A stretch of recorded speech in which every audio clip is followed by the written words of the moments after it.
Hello, welcome to Skull RPG Podcast. My name's Dwight Skull. My name's Jacob Skull. And today we're going to teach you how to tell your story. So we've mentioned the genre, we mentioned the role, and then we mentioned what game to pair with the genre. In our GM 101 series, yes, which we're in right now. So now it's more of, so you picked out whatever you wanted. Let's just use GURPS because it's a really easy one, it's just universal. As an example, and it's universal. That's what the U stands for in GURPS. Yep. So you now need to learn the rules. So how can you learn the rules and get that out as quick as possible? Yeah, that's a really good question. So here's the deal. Let me explain how I do it for board games, because it's almost the exact same methodology I would use for a tabletop role-playing game as well. First and foremost, if I pick up a new board game and I want to play it within the next, let's say, 2 hours, and I look at a rule book and it's like 60 pages large, I'm going to go to a YouTube channel and I'm going to find somebody who explains the rules. And he's going to walk me through it, show me the pieces, show me how they interact, and just get me a really good feel for it. At that point, while he or she is doing that, I'm kind of flipping through the rules and skimming them to find the sections that they're talking about if I can easily. That said, that's 60 pages. The player's handbook in D&D is like 300 pages, and then it's like another 300 pages for the DMG. And the monster manual, of course, is just kind of pick your own monsters. That's a different conversation. So how would I pick up like D&D 5.0 if I've never played it before? Well, I'm going to do the same thing. I'm going to go to YouTube. I'm going to type in D&D 5.0 rules explained. And I'm going to listen to somebody for maybe 30 minutes, quickly go over all the base rules. And I should be able to find this for any kind of major game. Now, if you're playing some really weird one-off game, you may not have that yet, at which point I would suggest you find the section for Game Masters, right? Because there's going to be a player section and a Game Master section, because these one-off games are very small in terms of they're not going to have 7 books. They're not going to have 3 books in a thing. They're going to have 1 book that's both for the players and has the rules. Mm-hmm. So I would go and I'd find the rules really quick. And I would just read through the basic rules, like how long is an action? How long is a turn? How many things do they get to do on their turn, right? So like D&D, I get a move, I get an action, I get a reaction, I get a bonus.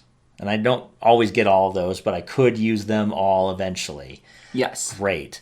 Good to know. Well, we're playing level 1. Cool. Move action. Good enough for me. Anything else comes up, we'll just deal with it. Fine. The next thing I'm going to look for is, do I have to roll my own monsters or my own people up? Because that's going to be a hindrance to me. Probably if I decided to, let's play something new. Oh, forgot about it for the week, and I got an hour and a half to prepare. Well, I'm going to try to hopefully find something online again of pre-made characters that I can run against my players for that one session and get a little bit better the next time we go. Spend a little bit more time on it. So find a YouTube video. Quickly skim the rules, find out any monsters or any kind of pre-made monsters, specifically like in a monster manual or somebody's online stuff, that you could quickly pull out and use.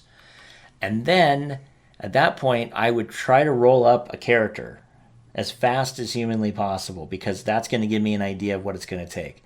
The one advantage is, if you're playing a game like D&D, it almost takes 3 hours to roll up everybody's game people anyway. So you might have bought yourself some time, but you're still going to need to understand the rules enough to know, oh, wait, that stat affects that, or I don't know what these 2 things mean on this player sheet. Well, I would want to learn those really fast as well, so that I knew, right? Oh, so the fighter needs strength. Who knew? Okay, fine. I'm going to make sure I knew that. But if I was going to do like a GURPS, which is all point-based, it's a little bit harder, because if you look at a GURPS system, you get X number of points, and by X number, I mean you have to tell them. And there are powers that are normal powers, supernatural powers, like alien powers, and then there are like hero powers. And so then you'd have to choose on GURPS, for instance, oh, you can't have any symbols that look like this because we're not playing a superhero game. So no, your guy can't fly.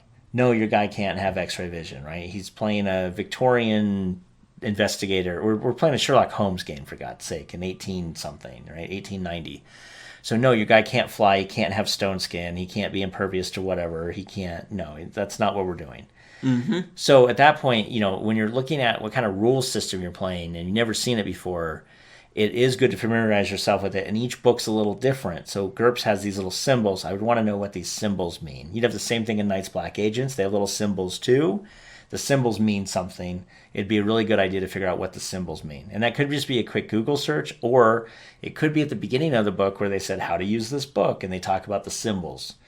So it's not recommended that you try to play a game that you've never really seen before in an hour and a half, but it's doable at the tabletop level.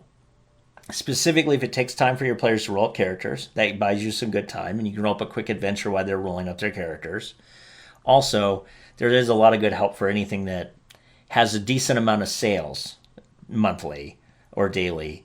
There's enough YouTube help out there for you to at least get started, and that's where I would start because I'm a visual, and just reading the book isn't going to help me. Plus, somebody who's run the game for hours at a time, who's done those videos, is going to start calling out stuff that, this is my big problem with like the D&D 3.5 book. There's like the stuff that you need for this character is, yes, in the beginning of the book, but it's also in the middle of the book, and it's also at the end of the book. Yep. And it's also sprinkled throughout. And so unless you know that, like, the cleric's turning ability is actually on page 190, but his stuff's actually on page, like, 35, and his spells are on page 230. Or the feats that you pulled, or is in A the totally dead different center of the section. book. Yeah, it's like, it's I will say that the D&D 3.5 book is probably the most convoluted book I've ever seen laid out in my life. So I do appreciate the D&D 5 book for really like, oh, you want to do turn undead? It's in the section with the cleric, because who else can turn undead? No And one. simplified it No so one. much. Yeah. But anyway, that said, if you're going to play a game like that, really do the research on YouTube first, because I think that'll probably be the most bang for your buck. And I think that's it. So we will see you tomorrow. Hey, thanks for listening. And for more resources, please go to skullrpg.com.